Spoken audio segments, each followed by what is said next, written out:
everyone. Today we are going to start chapter number 9, The Making of the National Movement 1817 to 1947. This chapter is very important academic purpose से भी and जो लोग competition की तैयारी कर रहे हैं उनके लिए भी, और जो 8th क्लास के एग्जाम्स की प्रिपरेशन कर रहे हैं उनके लिए तो ये चैप्टर पढ़ना बहुत ज़रूरी है। अब इस चैप्टर में हम जानेंगे कि नेशनल मूवमेंट जिसकी वजह से हमें आज़ादी मिली उसकी शुरुआत कैसे हुई। अब हम इंट्रोडक्शन देख लेते हैं, understand the way of this chapter. सबसे पहले हम बात करेंगे इंडिया की। इंडिया एक नेशन से नेशनलिज्म से इंडिपेंडेंस तक किस तरीके से आई। अब introduce new laws and administrative institutions. अब ब्रिटिशर्स ने क्या था, new laws and administration institutions introduce किए थे, जिसकी वजह से पीसेंट्स को, ट्राइब्स को, एजुकेशन और इंडस्ट्री, इन सबको बहुत बड़ा इफ़ेक्ट हुआ था। अब relate with the issues such as women, caste and reforms. अब यहाँ क्या था, पहले जैसे कि हमें पता है, हमने फर्स्ट चैप्टर में भी पढ़ा था कि कैसे ब्रिटिशर्स यहाँ पर ट्रेड के थ्रू आए एंड यहाँ पर कैसे उन्होंने टेरिटरी पर कब्जा कर लिया और नए लॉज और न्यू इंस्टीट्यूशंस लेकर आए थे। अब देखें, इस चैप्टर पूरी हिस्ट्री रिवाइज हो रही है। ये लॉ लेकर तो आए थे, इसका इम्पैक्ट किस पर पड़ा था, हमारे सॉफ्ट इश्यूज जो थे जैसे कि वुमेन, कास्ट, रिफॉर्मर्स, इन सब पर इम्पैक्ट पड़ा था। अब लोगों में गुस्सा था, और ये कहाँ जाकर फटा था, ये फटा था 1857 के रिवॉल्ट में। लेकिन कुछ कमियां रहीं जिसकी वजह से इस यहाँ पर हमें इंडिपेंडेंस नहीं मिल पाई। लेकिन लोगों में तो गुस्सा था, तो कुछ बड़ा करना चाहते थे। Till 1857 India had witness the following. 1857 तक इंडिया ने बहुत सी चीज़ें देख ली थी। सबसे फर्स्ट है the British conquest over India. Britishers ने पूरे इंडिया पर कब्जा कर लिया था। Heavy taxes and new laws, heavy tax लगा दिए गए थे, नए नए लॉ बना दिए थे। Hardship for tribals and peasants. अब ट्राइबल्स जो है वो फॉरेस्ट प्रोडक्ट को यूज़ नहीं कर सकते थे। पीसेंट्स पर हैवी टैक्सेस लगा दिए गए थे, और जो उनकी लैंड की ओनरशिप थी वो भी उनसे छीन ली गई थी। डिक्लाइन इन इंडियन इंडस्ट्रीज़, और जो इंडियन इंडस्ट्रीज़ थी वो भी धीरे धीरे ख़त्म हो गई थी। क्यों? क्योंकि ब्रिटिशर्स अपने ही प्रोडक्ट को ज़्यादा इस्तेमाल करते थे, ज़्यादा बेचते थे और उसी से प्रॉफिट कमाते थे। अब इसकी वजह से सभी लोगों के दिमाग में कुछ क्वेश्चंस आने लगे। India is for whom? To whom do its resources and wealth belong? इसके जो रिसोर्सेस हैं और जो इसकी वेल्थ है वो किसके लिए है? The answer was simple, that India is for Indians and it's resources for Indians only. India जो है वो किसके लिए है? इंडियंस के लिए है, और जो उसके सारे रिसोर्सेस है वो किसके लिए है? वो इंडियंस के लिए है। अब इसकी वजह से the consequences that India is for Indians belong after the formation of various political association in 1870 to 1880 formed by English educated people। अब इससे क्या है, ये जो अवेयरनेस आई थी लोगों के अंदर, ये कब आई थी? ये उस समय लोगों में आई थी जब बहुत अलग अलग पॉलिटिकल एसोसिएशन बन गई थी, और ये 1870 से 1880 का जो टाइम पीरियड था उस समय बनी थी। और इन एसोसिएशन को जो फॉर्म अप करने वाले लोग थे वो इंग्लिश मीडियम स्कूल में पढ़े हुए थे। और जो उस समय का जो टाइम का था, और उस समय जो कुछ एसोसिएशन ऐसी हैं जिन्हें हम जान लेते हैं। सबसे फर्स्ट है इम्पॉर्टेंट एसोसिएशन, पूर्ण सार्वजनिक सभा। सबसे पहला है हमारा पूर्ण सार्वजनिक सभा, इंडियन एसोसिएशन, द मद्रास महाजन सभा, the Bombay presidency association, the national Congress.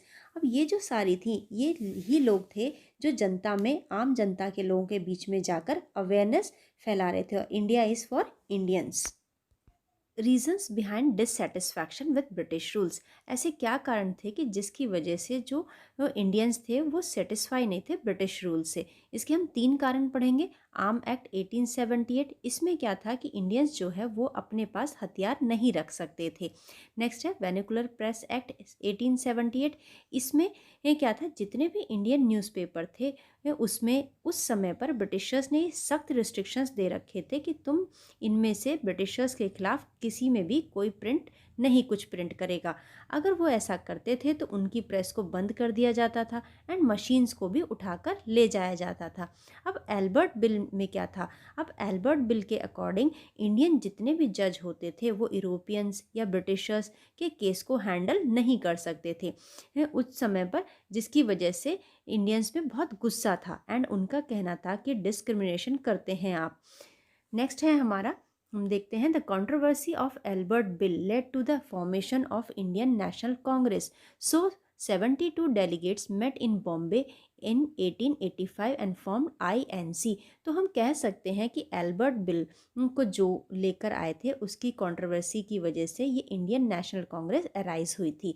और 72 डेलीगेट्स जो 1885 में बॉम्बे में मिले थे एंड INC को बनाया था उन्होंने, यानी इंडियन नेशनल कांग्रेस को बनाया था। तो ये आप जो ग्रुप फोटो देख रहे हैं इसमें ये सभी डेलीगेट्स थे। अब नेक्स्ट है हमारा the early leaders of INC व mostly from Bombay and Calcutta.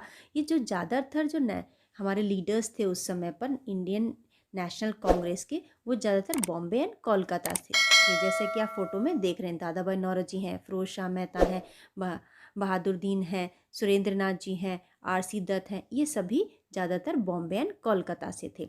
उसके बाद नेक्स्ट है हमारा apart from Naoroji who was a businessman settled in London. आगे हम ये बढ़ते हैं, नौरोजी जो थे वो बिजनेसमैन थे और वो वहाँ पर सेटल थे, लंदन में सेटल थे। And A.O. ह्यूम जिन्हें आप इस इमेज में देख रहे हैं, इन्होंने भी एक बहुत क्रूशल रोल प्ले किया था इंडियंस को एक साथ लेकर आने में।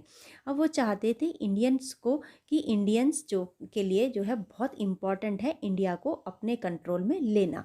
तो ये जो आगे जाके कुछ एसोसिएशंस फॉर्म हुई थी। Congress was moderate and initially it demanded. तो जो ये एसोसिएशन फॉर्म अप हुई थी जिसमें 72 डेलीगेट्स ने फॉर्म किया था, इसकी बात करें तो मॉडरेट थी ये। और इन्होंने किस तरीके की डिमांड की थी? सबसे पहली डिमांड इनकी थी कि इंडियंस जो है वो गवर्नमेंट एंड एडमिनिस्ट्रेशन में पार्टिसिपेट करने दें। सेकंड जो है, लेजिस्लेटिव काउंसिल को भी बेटर बनाया जाए, पारदर्शिता रखी जाए। अब जो नेक्स्ट इन्होंने रखा था वो ये रखा था कि other demand by the Congress, वो जो थी वो ये थी कि जो हाई पोस्ट हैं गवर्नमेंट की उनमें भी इंडियंस को चांस मिलना चाहिए। और जो एडमिनिस्ट्रेशन ऑफिसर्स चुने जाते हैं जिन्हें IAS कहा जाता है, उनके एग्ज़ाम्स पहले वो सिविल सर्विस एग्ज़ाम जो है वो पहले कहाँ होते थे? लंदन में होते थे। मतलब जो लोग इंग्लैंड और लंदन में रहते थे वही इन एग्ज़ाम्स में अपीयर कर सकते थे। तो इंडियंस ने इन एग्ज़ाम्स को इंडिया में करवाने की मांग की। इसके पीछे एक रीज़न था, जो हाई पोस्ट होती थी उनकी हाई सैलरी होती थी तो वो इंग्लैंड में ही जाती थी, जिसकी वजह से जो इंडिया का पैसा है वो ड्रेन ऑफ होता जाता था। एक तरह से ये जो वेल्थ है ड्रेन हो रही थी, हमारी कंट्री की रुक गई थी सारी की सारी वेल्थ। आगे अगर देखा जाए तो इंडिया की ओर से क्या डिमांड थी, आगे अगर देखें तो एक आर्म एक्ट जो था, अभी जो मैंने आपको थोड़ी देर पहले वीडियो में बताया है कि आर्म एक्ट को भी हटाने की मांग की गई थी कांग्रेस के द्वारा। फिर इन्होंने ये भी कहा कि जो फ्रीडम दी जाए स्पीच देने की और अपने एक्सप्रेशंस को एक्सप्रेस करने की। अब नेक्स्ट इन्होंने क्या कहा था कि economic issues raised by Congress. अब कांग्रेस के द्वारा कुछ इकोनॉमिक इश्यूज भी राइज किए गए थे कि आप जितना भी सारा टैक्स है, यानी कि जो भी सारा टैक्स लगा रहे हैं वो गलत है, जिसकी वजह से गरीबी आ रही है। दूसरा था कि इंडियंस ने जितना भी अनाज उगाते थे वो ब्रिटिशर्स उसे क्या करते थे? एक्सपोर्ट कर देते थे एंड उसे अच्छा पैसा कमाते थे एंड इंडिया में फूड शॉर्टेज हो रहा था। There was drain of wealth also. अब यहाँ पर जब शख्स यहाँ का पैसा कहाँ भेजते थे? ब्रिटेन में भेजते थे, जिसकी वजह से देश की जो इकोनॉमी है वो गिरती जा रही थी। अब next, so Congress demanded for. अब कांग्रेस ने किस चीज़ की डिमांड की? इन्हीं सब कारणों की वजह से कांग्रेस ने और भी कुछ डिमांड रखी। वो ये कि इंडियंस ने कहा कि जितने भी आप टैक्स लगाते हैं उनको रिड्यूस कर दीजिए, ये कम कर दीजिए। नेक्स्ट उन्होंने कहा कि जितने भी आर्मी पर आप खर्च कर रहे हैं वो भी कम कर दीजिए। क्यों? क्योंकि वो लोग उस समय ब्रिटिशर्स जो है वो सेकेंड वर्ल्ड वॉर में इन्वॉल्व थे और जितना भी मिलिट्री पर खर्च हो रहा था वो सभी इंडिया से ही किया जा रहा था। फिर इन्होंने ये भी कहा कि जितने भी इरिगेशन फंड्स हैं उनको भी आपको देना चाहिए। अब उस समय पर जो है सॉल्ट पर भी कुछ टैक्स लगा दिए गए थे, तो ब्रिटिशर्स ने सॉल्ट पर जो टैक्स लगाया हुआ था उनको भी उन्होंने कहा कि ये आपको रोक देना चाहिए, क्योंकि सॉल्ट एक ऐसी चीज़ है जो एक बेसिक चीज़ है।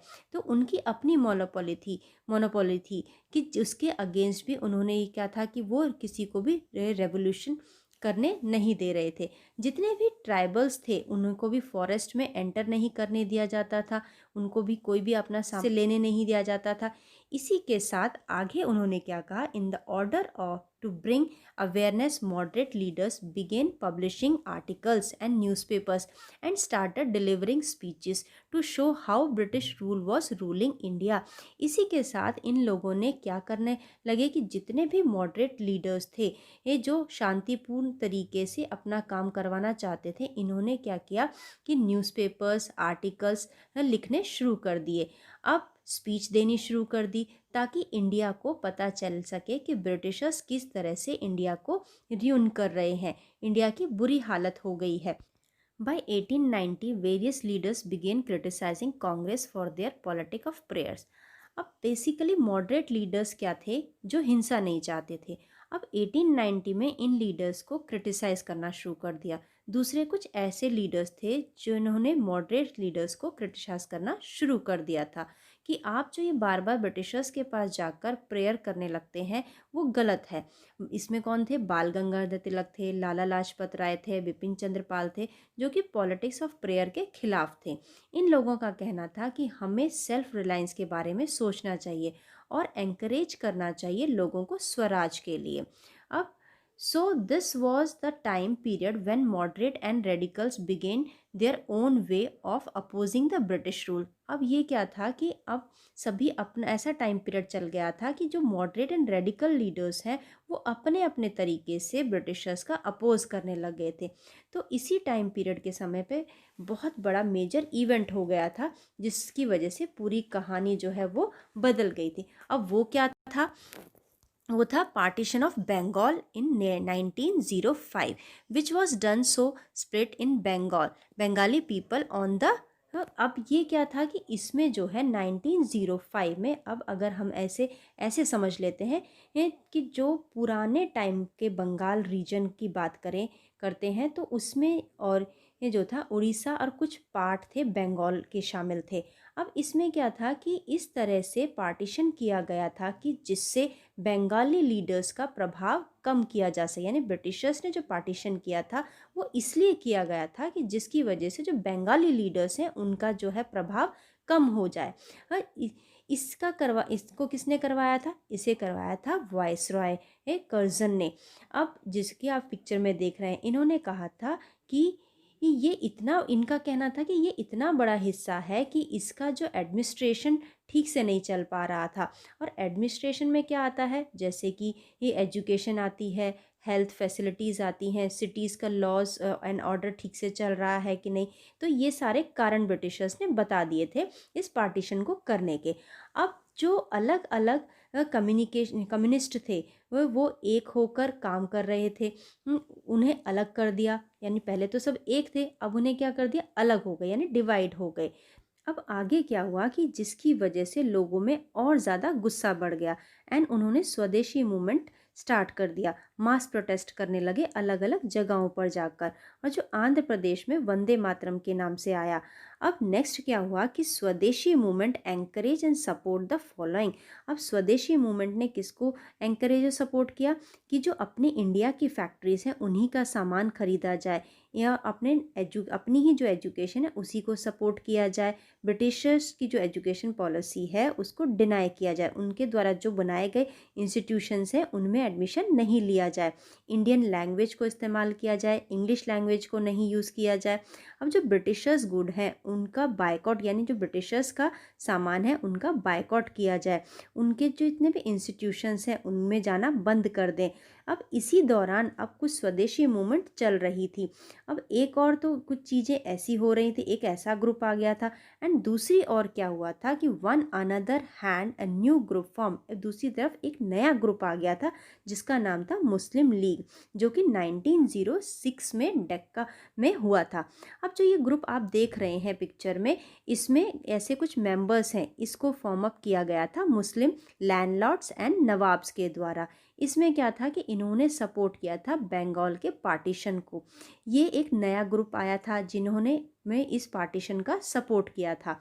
एंड साथ ही साथ क्या हुआ कि ये जो डिमांड की गई थी कि सेपरेट इलेक्ट्रॉन्स की, यानी कि अलग आरक्षण की डिमांड की गई थी इन मुस्लिम्स के द्वारा। अब फाइनली रिजल्ट क्या निकला कि मुस्लिम्स के लिए कुछ सीट्स रिजर्व कर दी गई थी।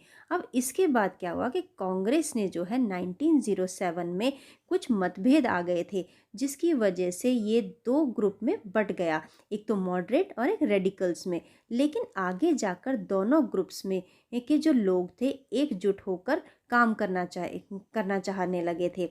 अब ये 1915 में, अब इसके बाद आगे जाके ये 1907 में कांग्रेस में कुछ मतभेद आ गए थे बच्चों, जिसकी वजह से ये दो ग्रुप्स में बट गया, एक मॉडरेट्स और एक रेडिकल्स। लेकिन आगे जाकर दोनों ग्रुप्स को लगा कि एकजुट होकर काम करना चाहिए, एंड ये 1915 में फिर से रीयूनाइटेड हो गए थे, यानी कि एक साथ आ गए थे। इसके बाद 1916 में मुस्लिम लीग को भी अपने साथ में मिला लिया, क्योंकि अब सबको लगने लगा था कि अपने देश को आज़ाद कराने के लिए एकजुट कर और होना ज़रूरी है। अब आगे क्या हुआ था, as various groups were coming in together and turned into a mass movement against the Britishers। अब हमने क्या देखेंगे कि अलग अलग जो ग्रुप्स एकजुट होते जा रहे थे एंड ब्रिटिशर्स के खिलाफ, अब उसका एक बड़ा मास मूवमेंट छिड़ गया था। ये सभी लोग इसमें पीसेंट्स भी थे, ट्राइब्स भी थे, स्टूडेंट भी थे, एंड कांग्रेस भी ये आ गई थी 1920 में। अब नेक्स्ट क्या हुआ था, reason behind this mass nationalism, इसमें क्या हुआ था कि ये जो मास मूवमेंट होने का जो कारण था, जैसे कि मैंने आपको पहले भी बताया था कि जो ब्रिटिशर्स किस में थे, सेकेंड वर्ल्ड वॉर में इन्वॉल्व थे। वो सेकेंड वर्ल्ड वॉर की लड़ाई लड़ रहे थे, जिसकी वजह से मिलिट्री पर बहुत ज़्यादा खर्च हो रहा था। और ये जो सारा खर्च था ये किससे किया जा रहा था, इंडिया में से ही लेकर किया जा रहा था, जिसकी वजह से जो इंडिया में टैक्स बढ़ा दिए गए थे, साथ ही साथ जो इंडिया में सामान बिकता था उसको भी क्या गया, उसके भी प्राइजेस जो थे वो बढ़ा दिए गए थे।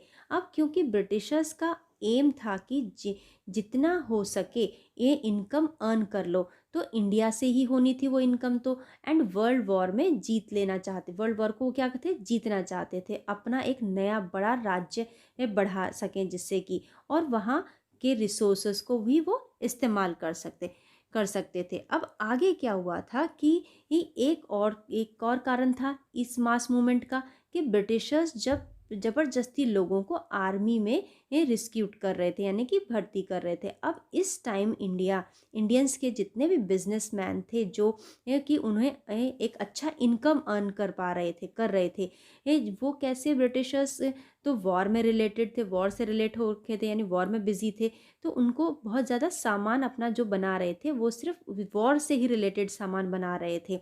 तो लेकिन अब बेसिक चीज़ें भी चाहिए थी, तो जो बेसिक जो लाइफ की चीज़ें थी उनका, जैसे कपड़ा हो गया, रेलवेज हो गया, ये स्टील हो गया, ये सारी चीज़ें जो बन रही थी वो कौन बना रहे थे, जो इंडिया के बिजनेसमैन थे वो सभी बना रहे थे। अब समय ऐसा था कि this was the time period when India was in the need of a national leader who could lead them in their struggle against the Britishers. अब ये ऐसा टाइम पीरियड आ गया था कि जिस समय सभी को लगने लगा कि एक नेशनल लीडर की ही ज़रूरत है। अब मास मूवमेंट तो बन गया था, लेकिन बहुत सारी कमियां थी अभी भी, यानी कि वो चाहते थे कि कोई एक ऐसा लीडर हो जिसकी बात पूरे इंडिया मान सके और उसके अनुसार काम करे सभी लोग। अब महात्मा गांधी जो कि 1950 में came to India from South Africa, जो कि साउथ अफ्रीका से आए थे। अब उन्होंने वहाँ वह क्या देखा था कि वहाँ पर जो ब्लैक एंड वाइट के बीच में बहुत ज़्यादा डिस्क्रिमिनेट किया जाता था। उस समय पर महात्मा गांधी जी ने वहाँ पर बहुत सारे सत्याग्रह कैंपेन लीड किए थे, एंड ऑलरेडी वो एक ऐसे लीडर थे, उन्हें अपना नाम अर्न कर रखा था। In his first year in India, he traveled a lot to understand the problems and situations of the people in India। अब उन्होंने जब ये भारत में आए थे, ये उन्होंने पूरे इंडिया में ट्रैवल किया एंड यहाँ के लोगों की प्रॉब्लम्स को समझा। तो जब उन्होंने उनकी प्रॉब्लम्स को समझा और जाना, उसके बाद कुछ कैंपेन्स भी स्टार्ट की यहाँ पर, जैसे कि Kheda and Ahmedabad mill workers movement. अब चंपारण में क्या था कि यहाँ पर जो इंडिया के जितने भी वर्कर्स थे उन्हें कुछ ज़बरदस्ती ऐसे प्लांट्स लगाने के लिए कहा जाता था जिनसे उनके कोई मुनाफा नहीं होता था, बल्कि जो लैंड की फर्टिलिटी थी वो भी ख़त्म हो जाती थी। उनकी जो ज़मीनें थी वो ज़बरदस्ती कब्ज़ा कर लिया जाता था। अब ये तो बहुत बड़ी प्रॉब्लम थी उन लोगों के लिए। फिर खेड़ा गुजरात में एक ऐसी जगह है जहाँ पर गांधी जी ने प्रॉपर एक मूवमेंट चलाई और लोगों की हेल्प की।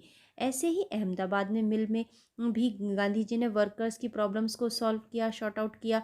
उसी की वजह से गांधी जी लोगों में माने जाने लगे। अब आगे क्या हुआ कि all this movement made Gandhi national leaders.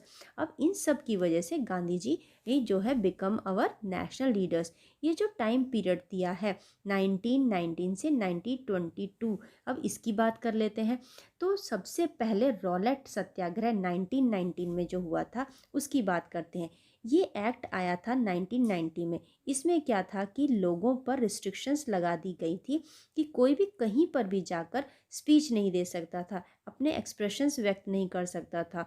और इसमें क्या था कि जो पुलिस है उसकी भी पावर्स को बढ़ा दिया गया था। उन्हें क्या परमिशन दे दी गई थी कि किसी को भी अरेस्ट कर सकते थे वो लोग और जेल में भेज सकते थे, लंबे समय तक के लिए डाल सकते थे। अब इन सब के खिलाफ गांधी जी ने रॉलेट सत्याग्रह स्टार्ट किया था। इसके लिए गांधी जी ने सबसे पहले जो डिसीजन लिया वो क्या था, वो ये था कि उन्होंने लोगों को 6 अप्रैल यानी कि Gandhi ji asked people to observe 6 April 1990 as a day of non violent opposition to this act. यानी उन्होंने जो है नॉन वायलेंस यानी विरोध करने के लिए कहा, एक शांतिपूर्वक तरीके से विरोध करने के लिए कहा। तो इंडिया में बहुत सी सत्याग्रह सभा हुई, हड़तालें हुई। तो जब ब्रिटिशर्स कि इस एक्ट की इतने बड़े लेवल पर विरोध किया जाने लगा, तो क्या हुआ कि ब्रिटिशर्स ने लोगों के साथ बुरा बर्ताव करना शुरू कर दिया था, जिसकी वजह से जिसमें से था एक जलियांवाला बाग। अब यहाँ क्या हुआ था कि 13 अप्रैल 1919 को लोगों ने रॉलेट एक्ट के पर डिस्कशन करने के लिए एक साथ इकट्ठा हुए थे कि ये एक्ट ठीक नहीं है। तो जनरल डायर ने जो जलियांवाला बाग का गेट था उस मेन गेट को बंद करके सभी निहत्थे लोगों पर गोलियां चलवा दी, जिसमें बच्चे, बूढ़े, बड़े सभी थे। ये सभी लोगों की जान गई। अब ये देखकर रविंद्रनाथ टैगोर ने, जो कि उस समय पर ब्रिटिशर्स के द्वारा उनको एक टाइटल मिला हुआ था, उसको वापस कर दिया था। अब नेक्स्ट क्या हुआ कि जो during the Rowlatt Act Gandhi ji stressed on Hindu Muslim unity. अब रॉलेट एक्ट के समय पर गांधी जी ने एक चीज़ फील की थी कि हिंदू मुस्लिम यूनिटी होनी चाहिए, तभी ब्रिटिशर्स के रूल्स के अगेंस्ट लड़ सकते हैं। अब हमने ये जान लिया था कि 1990 में क्या हुआ, ये तो हमने जान लिया। During 1920 British put harsh treaty on Khalifa of Ottoman Empire. अब 1920 में क्या हुआ, इस समय पर ब्रिटिशर्स बहुत से युद्ध में शामिल थे, जिसमें एक ऑटोमन एम्पायर था जिसके हिस्से एशिया के यूरोप तक फैले हुए थे। तो ब्रिटिशर्स ने यहाँ के जो खलीफा पर बहुत हार्श ट्रीटी लगवा दी थी, जिसकी वजह से जो खलीफा जिनको मुस्लिम्स बहुत मानते थे वो सब खिलाफ हो गए थे, जिसकी वजह से जो खिलाफत मूवमेंट स्टार्ट हुआ। इस समय इसको जो स्टार्ट करने वाले थे मोहम्मद अली एंड शौकत अली थे, जो कि आप पिक्चर में देख रहे हैं। अब गांधी जी ने जो खिलाफत आंदोलन वाले थे एंड जो जलियांवाला बाग वाले जो थे उनको यूनिफाइड कर दिया, यानी एक साथ ले आए और डिमांड कर दी स्वराज के लिए कहा। इसके बाद आगे जो टाइम लाइन में क्या हुआ कि 1919 इनमें रॉलेट एक्ट का विरोध किया, 1920 में खिलाफत मूवमेंट आ गया था। अब जब 1919 से 1920 तक आते आते एक साथ होने लगे ये सभी लोग, तो 1921 से 22 तक नॉन कॉपरेशन मूवमेंट जो था वो एक पावर गेन कर ली थी। अब इसके विरोध में स्टूडेंट ने भी विरोध करना शुरू कर दिया था अब ब्रिटिशर्स के खिलाफ। अब उन्होंने ब्रिटिशर्स के इंस्टीट्यूशंस को भी छोड़ दिया था।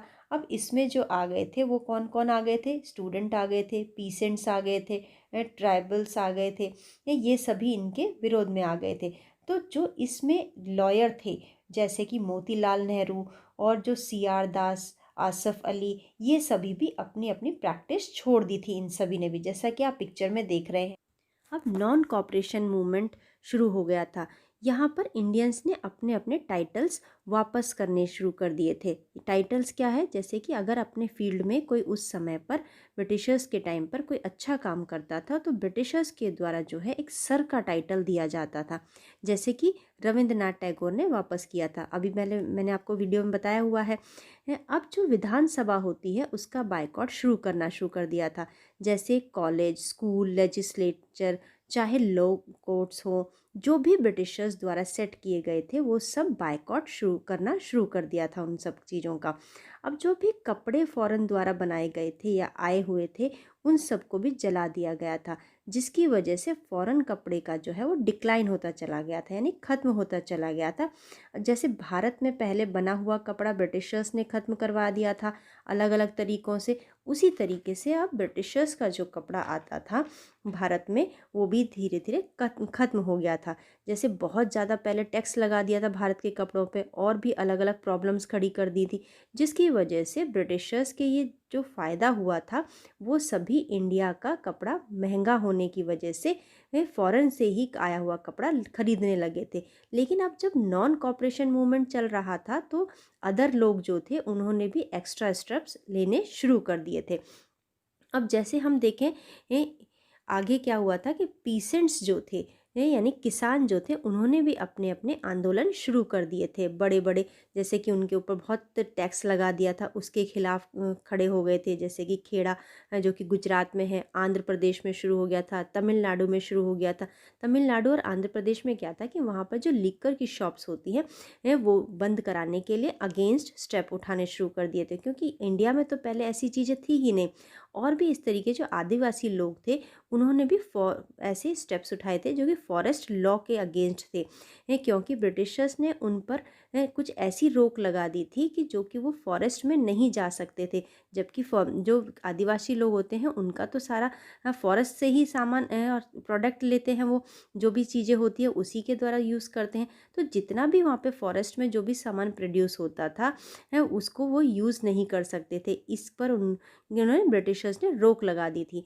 तो आगे जैसे जाएंगे तो सिंध में जो था जो कि आज की डेट में अगर देखें तो वो पाकिस्तान में है, वहाँ के भी जो मुस्लिम्स थे वो भी यहाँ पर अब उस समय पर अगेंस्ट हो गए थे और सपोर्ट करने लगे थे खलीफत मूवमेंट की।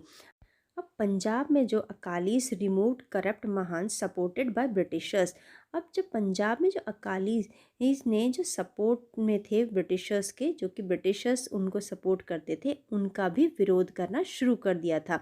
आसाम में जो भी टी प्लांटेशन करते थे उन्होंने भी जगह जगह पर ये अपनी जगहें छोड़कर जाने लगे थे, यानी उन जगहों को छोड़कर जाने लगे। अब लोगों को लगने लगा कि गांधी जी जो हैं वो उनके लोगों के एक महात्मा बन सकते हैं, यानी वो लोगों के पीपल्स महात्मा, यानी Gandhi ji gain popularity as महात्मा। यानी अब लोगों को लगने लगा कि जो गांधी जी हैं वो उनकी सभी परेशानियों से बचा सकते हैं, वो उनके महात्मा बन सकते हैं। अब आगे क्या हुआ था 1922 से 29 तक। अब इस समय पर कुछ ऐसी घटनाएं हुई जिनके बारे में बात करते हैं। नॉन कॉपरेशन मूवमेंट में जिसका बहुत ज़ोर शोर से स्टार्ट किया गया था वॉज कॉल्ड ऑफ, यानी वो ख़त्म हो गया था 1922 में। इसके पीछे जो कारण थे वो थे कि चोरी चोरा जो यूपी में हुआ था, उस टाइम उत्तर प्रदेश का नाम यूनाइटेड प्रोविंसेस हुआ करता था। इसका कारण था चोरी चोरा में लोग पीसफुल रैली कर रहे थे जिस पर पुलिस ने अटैक कर दिया, जिसकी वजह से बहुत सारे लोगों की जान चली गई थी। तो जब लोग गुस्से में आए हुए थे, यानी पुलिस पर उनका गुस्सा था, तो उन्होंने गुस्से में आकर स्टेशन में आग लगा दी गई और बहुत सारे ब्रिटिशर्स की जान चली गई थी। गांधी जी ने जो शांतिपूर्ण अपनी मांगे मनवाना चाहते थे, उन्हें अब जब लगा पता चला कि इस बात के बारे में, तो उन्होंने नॉन कॉपरेशन मूवमेंट जो था, नॉन कॉपरेशन, वो वापस ले लिया। जिसकी वजह से क्या हुआ, अब Chittaranjan Das and Motilal Nehru suggested to fight the elections so that they could enter the council in order to modify government policies। जो कुछ ऐसे बहुत इम्पॉर्टेंट लोग थे जैसे चित्तरंजन दास, मोतीलाल नेहरू, इन्होंने कहा कि हमें इलेक्शंस लड़ते हैं और काउंसिल का हिस्सा बन जाते हैं, जिससे क्या होगा कि जब कोई गलत पॉलिसी पास होगी तो हम उसे वहीं से पास नहीं होने देंगे। तो कुछ ऐसे स्टेप्स लिए गए ये जैसे सोशल वर्क किए गए, गांव में लोगों को नॉन कॉपरेशन को अचानक से वापस लेने के कारण जो गांधी जी से नाराज़ थे वो भी उनके सपोर्ट में आ गए। तो ये सारी चीज़ें एक बेस बनकर तैयार की गई और सिविल डिसोबीडियंस मूवमेंट के लिए ये एक लेटर ऑन पीरियड कैरी किया गया और जिससे गांधी जी के द्वारा ये सब शुरू किया गया। अब आगे क्या हुआ कि इन 1920s में, अब 1920s में क्या हुआ था कि अब अगेन दो नए ग्रुप बनकर आ गए, एक राष्ट्रीय स्वयंसेवक संघ और दूसरा कम्युनिस्ट पार्टी। इन दोनों ने अपने अपने तरीकों से ब्रिटिशर्स का विरोध करना शुरू कर दिया। अब जवाहरलाल नेहरू ने कांग्रेस के साथ मिलकर पूर्ण स्वराज के लिए मांग की, यानी कि पूर्ण स्वराज के लिए लड़ने लगे 1929 में। अब इंडिपेंडेंस डे है ऑन 26 जनवरी 1930, यानी कि इंडिपेंडेंस डे को सेलिब्रेट किया गया 26 जनवरी 1930 में। अब लोगों को एकजुट करने के लिए उन्हें ये सब किया था। 1930 सॉल्ट लॉ को देख लेते हैं। 1929 के ठीक बाद 1930 में सॉल्ट लॉ के अगेंस्ट गांधी जी ने एक बहुत बड़ा मूवमेंट चलाया। सॉल्ट लॉ में बेसिकली होता क्या था कि इसमें ब्रिटिशर्स की एक पूरी मोनोपोली थी कि वो ही एक इसको प्रोड्यूस कर सकते थे, यानी सॉल्ट को प्रोड्यूस कर सकते थे। गांधी जी का कहना था कि सॉल्ट लोगों की एक बहुत बेसिक चीज़ है और इस पर पूरे ऐसे रिस्ट्रिक्शंस नहीं लगाने चाहिए जो कि ये गलत है। इसके लिए गांधी जी ने एक डांडी मार्च निकाला एंड साबरमती से चले और पहुँचे डांडी। वहाँ पर खुद से सॉल्ट को प्रोड्यूस किया। इसमें हर वर्ग के लोग शामिल थे, जैसे कि पीसेंट्स, ट्राइबल्स, वुमेन, सभी वर्ग के लोग शामिल थे। अब ब्रिटिशर्स ने इसके अगेंस्ट भी हार्ड स्टेप्स लिए और इस सत्याग्रह के अगेंस्ट उन्हें बहुत हार्ड स्टेप्स स्टार्ट कर दिए थे। अब आगे क्या हुआ था कि बेनिफिट ऑफ स्ट्रगल, अब ये जो स्ट्रगल्स हो रहे थे इनका हमें क्या फ़ायदा हुआ, कोई फ़ायदा हुआ कि नहीं, ये भी देख लेते हैं। तो चलो इसको भी देखें अब आगे कि इसमें जो हुआ था कि जो प्रॉपर एक्ट बनाए गए थे, यानी कि इस तरीके के जो बाद में एक्ट बने हुए थे, जैसे 1935 में एक एक्ट बनाया गया जिसमें इंडियंस के लिए कुछ अच्छा था। अब इसमें दूसरा क्या था कि 1937 में गवर्नमेंट ने एक प्रॉपर इलेक्शंस स्टार्ट किए, यानी प्रोविजनल लेजिस्लेचर के ये जो इलेक्शंस होते हैं वो भी शुरू हो गए, उसमें भी पार्टिसिपेट किया इंडियंस ने। अब इससे क्या फ़ायदा हुआ कि इसमें जो पूरी 11 सीट होती हैं उसमें से 7 सीटें जो है वो किसने जीत ली थी, कांग्रेस ने जीत ली थी। अब mean while world war second, अब इसी समय पर सेकेंड वर्ल्ड वॉर हो रहा था एंड अब ब्रिटिशर्स चाहते थे कि 1939 में जो वर्ल्ड वॉर चल रहा था उसमें इंडियंस उनका साथ दें। अब इंडियंस ने इसमें पार्टिसिपेट एक शर्त पर किया, कहा कि अगर हम वर्ल्ड वॉर जीत जाते हैं और हम पार्टिसिपेट करते हैं तो आपको हमें पूर्ण स्वराज देना होगा, यानी फुल इंडिपेंडेंस देनी होगी। लेकिन ब्रिटिशर्स ने इसको रिफ्यूज़ कर दिया, जिसकी वजह से जो कांग्रेस मिनिस्टर्स थे उन्होंने अपनी पोस्ट से रिज़ाइन कर दिया और इंडिया के इस वॉर में आपके साथ नहीं देंगी और उनका साथ नहीं दिया। अब आगे क्विट इंडिया एंड लेटर, आगे क्या हुआ कि later on quit India movement start हो गया। अब इसमें गांधी जी ने इंडिया को आज़ाद करने की पूरी तरह से मांग कर दी और कहा कि यहाँ पर गांधी जी ने कहा कि एक स्लोगन भी शुरू कर दिया कि डू और डाई, ये गांधी जी का स्लोगन आया था। हाँ, अब यहाँ क्या हुआ कि इस तरीके का जो हिस्से जिसने भी इस तरीके की चीज़ें थी ये बहुत बड़े लेवल पर शुरू हुआ था। अब गवर्नमेंट ने इसको दबाने की कोशिश की और 90,000 लोगों को अरेस्ट कर लिया और जेल में डाल दिया था और हज़ारों लोगों को मार डाला था। ये सब करने के बाद भी गवर्नमेंट फेल हो गई और इस मूवमेंट के को रिप्रेस नहीं कर पाई, यानी कि दबा नहीं पाई थी। अब आगे क्या हुआ टूवर्ड्स इंडिपेंडेंस एंड पार्टीशन, अब आगे चलकर हुआ कि ब्रिटिशर्स को क्विट इंडिया मूवमेंट के बाद लगने लगा कि अब इंडिया और ज़्यादा स्टे वो लोग नहीं कर सकते इंडिया में। अब उन्हें लगने लगा कि इंडिया को इंडिपेंडेंस मिल जाएगी, लेकिन अब कुछ चीज़ें ऐसी भी हुई हिंदू मुस्लिम के बीच में, ऐसी टेंशन्स अराइज हो गई थी जो 1920 से 1930 के टाइम से थी। अब यही कुछ कारण रहे कि 1940 में मुस्लिम्स लीग ने कुछ रिसोल्यूशंस पास किया और कहा कि आप हमें इंडिपेंडेंट स्टेट दे दीजिए। उस समय बात हुई थी, लेकिन north west and east part of India उन्होंने मांगे थे। अब ऐसा इस कारण हुआ था उस समय पर कि 1937 में जो वो इलेक्शंस हुए थे उसने ये प्रूव कर दिया था कि जो मुस्लिम जो माइनॉरिटी थे उनको बड़ा सेकेंडरी सा ट्रीट किया था। यहाँ तक कि जो कांग्रेस थी उसने भी मुस्लिम लीग के जो लोग थे उनकी ये बात नहीं मानी थी कि वो उन्होंने ये कहा था कि जॉइंट गवर्नमेंट बना लेंगे, लेकिन कांग्रेस ने उस को रिजेक्ट कर दिया था, जिसकी वजह से जो मुस्लिम लीग के लोग थे वो थोड़ा नाराज़ थे। अब आगे क्या हुआ कि मुस्लिम लीग अपने साथ और लोगों को जोड़ने लगी और सोशल सपोर्ट बढ़ाने लगी, और उस समय बहुत से कांग्रेस लीडर्स जेल में भी थे, जिसकी वजह से मुस्लिम लीग ने लोगों को अपने सपोर्ट में ले लिया। अब इंडिया में जो मेजर ग्रुप बन गए थे, ये बहुत बड़ा ग्रुप बन गया था। अब कांग्रेस एंड मुस्लिम लीग अलग अलग हो गए थे। अब 1945 से 47 तक क्या हुआ था देख लेते हैं।